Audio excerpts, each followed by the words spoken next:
These are eternal truths, really, really deep, that has been hidden from humanity for millennia.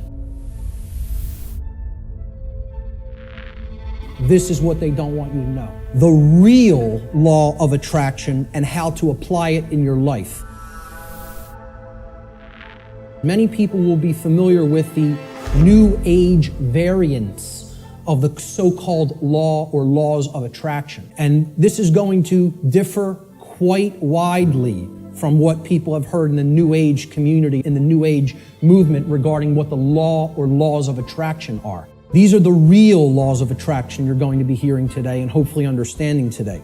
Human beings everywhere say that they want certain things in their life. And they say that they want certain things to be present for all humanity. We say we want certain conditions to be present for ourselves and our species as a whole. And we say we want things such as happiness, health, peace, prosperity, freedom, etc. And all these things are great things to aspire to. And we say we want them. Most people will say and tell you we want these things. There are requirements for obtaining the conditions that we say we want. Requirement exists in nature. It does exist. If you want something to be different than the way that it already is, than the default conditions, then requirement exists. If you're okay with things being the way that they are now, requirement doesn't exist. There are no requirements to creating change. You just accept the default conditions the way they are now and go on with your existence and accept it's going to be this way and possibly get worse. But if you want real change to happen, requirements exist. And this is what many New Age teachers will not tell you, or they'll outright deny that requirements exist for creating real change. Specific requirements exist in order for human beings to obtain the conditions that they say they want. If the requirements for obtaining those conditions are not met, those conditions do not just magically manifest by magical means automatically. That's not how it works. This is a key concept to understand. We need to know certain things. Knowledge is required. Knowledge. Knowledge that will spur us to action. That's what's required. This knowledge is occulted, meaning hidden. But what you have to understand right off the bat is that the word occult, it's simply derived from Latin, the Latin adjective occultus. Occultus in Latin means hidden, hidden from sight. The information regarding natural law is occulted knowledge. It is knowledge that has been hidden from humanity. It's held by the few, which is represented here at the top of this pyramid. You can look at this as a pyramid representing knowledge or ignorance. At the top of the pyramid, you have knowledge. The higher you go in the pyramid, the more knowledge. But the pyramid tapers because at the top, very few people understand that information. Down here, you have no knowledge, the ignorant masses. What is this occulted knowledge? Occult knowledge constitutes two things. There's two general bodies of occult knowledge. In the actual mystery traditions and in occult schools, they talk about these as arcana, A-R-C-A-N-A. The word arcana is also Latin. It means knowledge. It means it's dealing with the individual units of consciousness, the human psyche. The first major body of occult knowledge constitutes knowledge of human consciousness, how it works, how it operates, what our motivations are. The second body of occult knowledge is called the greater arcana or the major arcana. And what these natural laws are unseen and universal spiritual laws which govern the consequences of behavior for intelligent species, for beings that are capable of coming to their understanding. It's been called karma, karmic law, in many Middle Eastern and Eastern traditions. It has been called in some of the Western traditions and Christian traditions moral law. Religionists have called it God's law. Why is this knowledge hidden away from people?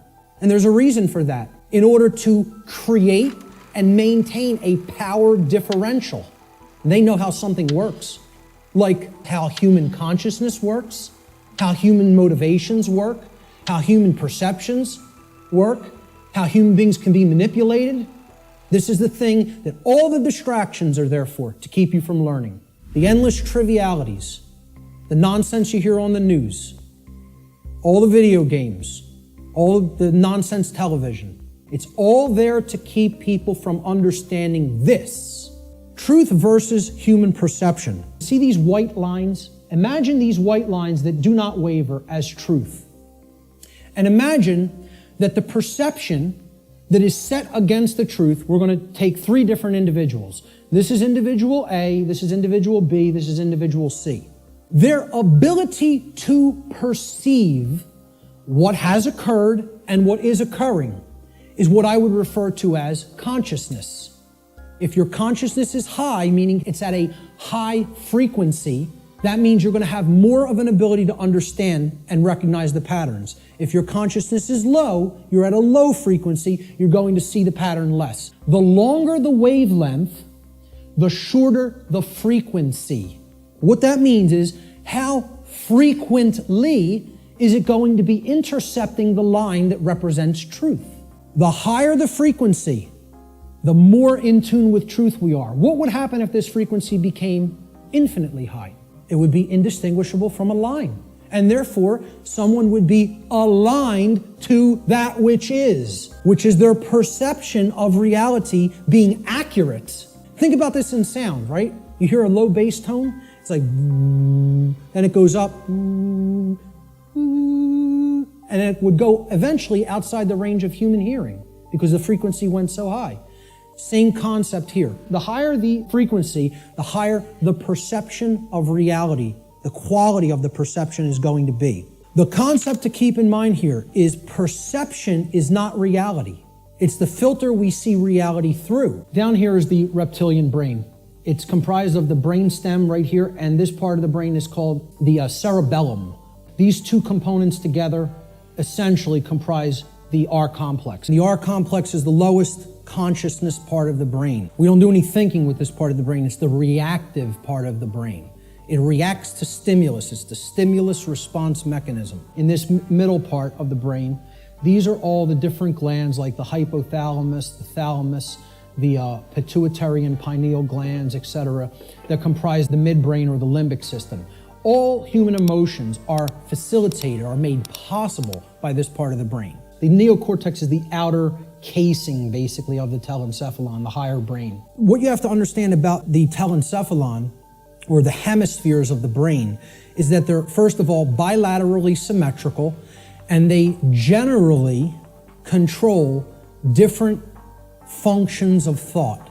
But in general, the left hemisphere of the brain is what governs logic, analytical thought, and scientific and mathematical thinking, and also linear thought processes. The right side of the brain, the right hemisphere, governs or generally facilitates and makes possible human creativity, all the emotional dynamics of the human being, holistic thought, being able to see the big picture thinking, pattern recognition, and then things like compassion, nurturing, care. Now, if this left part of the brain becomes chronically dominant, the masculine part of the brain, and I'm putting these symbols here. This is an ancient archetypal symbol called the blade. It's a simple upward pointing triangle. And this downward pointing triangle is another ancient archetypal symbol that was referred to in the ancient world as the chalice, the cup, etc. Okay? And this was a rudimentary phallic symbol, and this was a rudimentary womb symbol, representing the male and the female. The idea is to keep a balance between these two. When we have a balance between the two, that's when we're operating on all cylinders, so to speak. That's when real consciousness and pattern recognition is developed. And that's when real morality and ethical considerations are also created within the personality, within the being. People have equated intelligence with intellect, especially in the Western society. All right? Intellect is not intelligence. Intelligence comprises more than intellect. Intellect is left brain understanding. True intelligence is holistic understanding, with the right brain included in the process, the nurturing, compassionate, creative, and intuitive sides of the consciousness together with the intellectual aspect of the consciousness. And you could see this in the word. intelligence, right? Intelle is where intellect comes from, okay? And gens, G-E-N-C-E, comes from the Latin verb generare. Generare means to generate or to create. So it's the creative aspect of the personality or the right brain. So intellect plus creativity, logical thinking plus nurturing and compassion. That's real intelligence, holistic intelligence. And most people in our society are not in holistic intelligence. They're in one form of brain imbalance or the other. If a human left brain hemisphere becomes chronically dominant, the R complex will take over executive function of the brain, and the person will become ruled by selfishness and base desires. And they will develop a personality that is based in domination and control. Conversely, if a human being's right brain hemisphere becomes chronically dominant, the limbic system will take over executive function of the whole brain, and the person will become ruled by their own emotions and develop a personality that is based in submissiveness and naivete. The general principles of natural law. Natural law is expressed through 7 basic underlying principles, plus what I have referred to as an 8th or hidden principle, which you hear very few other researchers, even people who are studying this from the occult perspective, who are studying this from the consequentialism perspective, you very hear them incorporate the 8th and all-encompassing principle. This 8th principle, which I call the lost principle, binds all the other 7 principles together. These principles together constitute a master key through which universal wisdom, including the knowledge of the requirements to obtaining what we desire, is then unveiled or de-occulted. These are the 7 general principles of natural law: mentalism, correspondence, vibration, polarity, rhythm, cause and effect, and gender. The principle of mentalism states that the all, everything in creation, is actually a manifestation of mind. The principle of correspondence states that that which is above is similar or like to that which is below. So what this means is, it's a mirror, okay? The above is like the below is like the above. The principle of vibration simply states that there is no such thing as rest. Everything vibrates, and at the most fundamental level, the universe and every single thing which comprises it is ultimately pure vibratory energy that is manifesting itself in different ways, different frequencies, different vibratory forms. The principle of polarity states that everything has a dual nature to it. There are polarities in everything that exists, okay? Everything has poles, everything has its pair of opposites. However, opposites, they are identical in nature, but they're different in degree. The principle of rhythm. Everything flows out and in. Everything has its tides. All things rise and fall. Everything has a rhythm to it or a swing to it. There's tendencies that exist in energy. The pendulum swing manifests in everything that we undergo, everything that we perceive. The measure of the swing to the right is the measure of the swing to the left. It's just an opposite. It's perceived as an opposite. Rhythm will compensate. This is the principle here in natural law that most fits in with how I'm using the term natural law today, cause and effect. So the principle of cause and effect simply states that every cause has its effect and every effect has its cause. Every single thing that occurs happens according to law. Chance is a name for a law not recognized.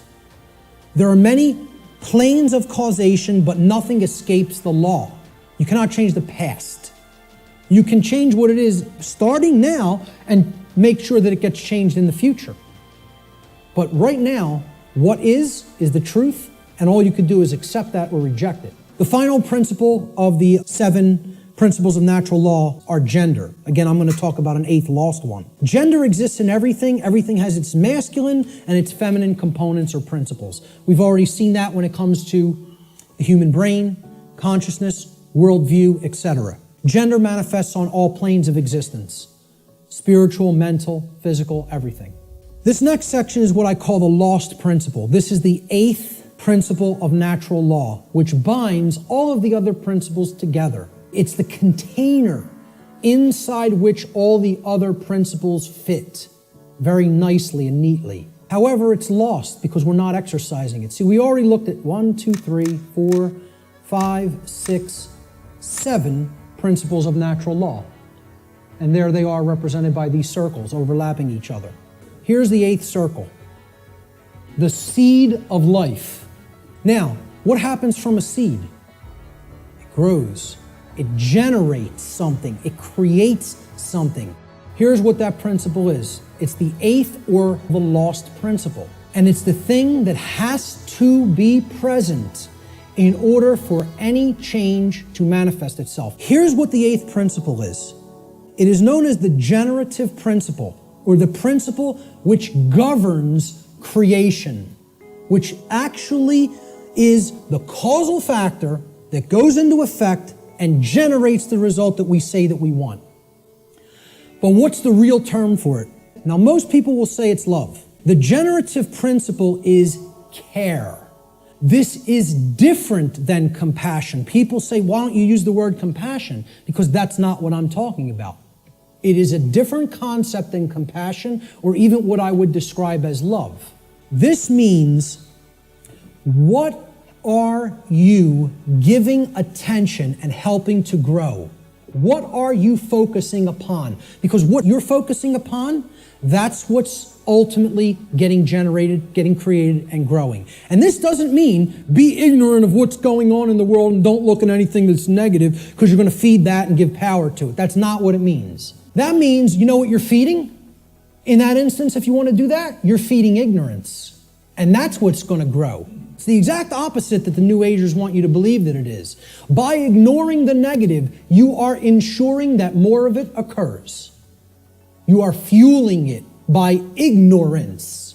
This is what you're giving your energy to. This is what you're focused upon. This is what you actually care enough about to do, to spend your time on, to put your attention on, to manifest in the world. That's what I'm talking about as care. That's what generates our experience in the aggregate. Most people don't care about what's really happening. Therefore, it is an impossibility for us in the aggregate to change the direction of energy, to change the direction of consciousness, and ultimately to get what we say we want. That's how the real law of attraction works. Here's how it actually operates. The lost principle is the dynamic of care. What we care about on a day-to-day basis acts as the driving force of our thoughts and actions. What did I say we need to develop? The heart, mind, guts, right? Heart, mind, guts, in that order. Care comes first. You got to care enough to know, to develop the knowledge, okay? Then you got to act on it and put it into practice. Apply it. So that's the order. Heart, mind, guts. Care, knowledge, action. Those are the steps. And all three of those have to be in place. That's what unity consciousness is. It's unifying thoughts, emotions, and actions. The three aspects of consciousness, such that there is no contradiction between them. Our thoughts, what we say, what we think, how we feel, and how we act are one and the same. There's no contradiction. That's unity consciousness. Therefore, care is the driver of our thoughts and actions. It ultimately can be seen as the generator of the quality of our shared experience here on the earth. Care is what generates the whole thing. Hence, it has been called the generative principle. Liken the heart to a pump in the body. Well, what does a pump do? It's a generator. It provides energy. It moves the life force through the blood in the body.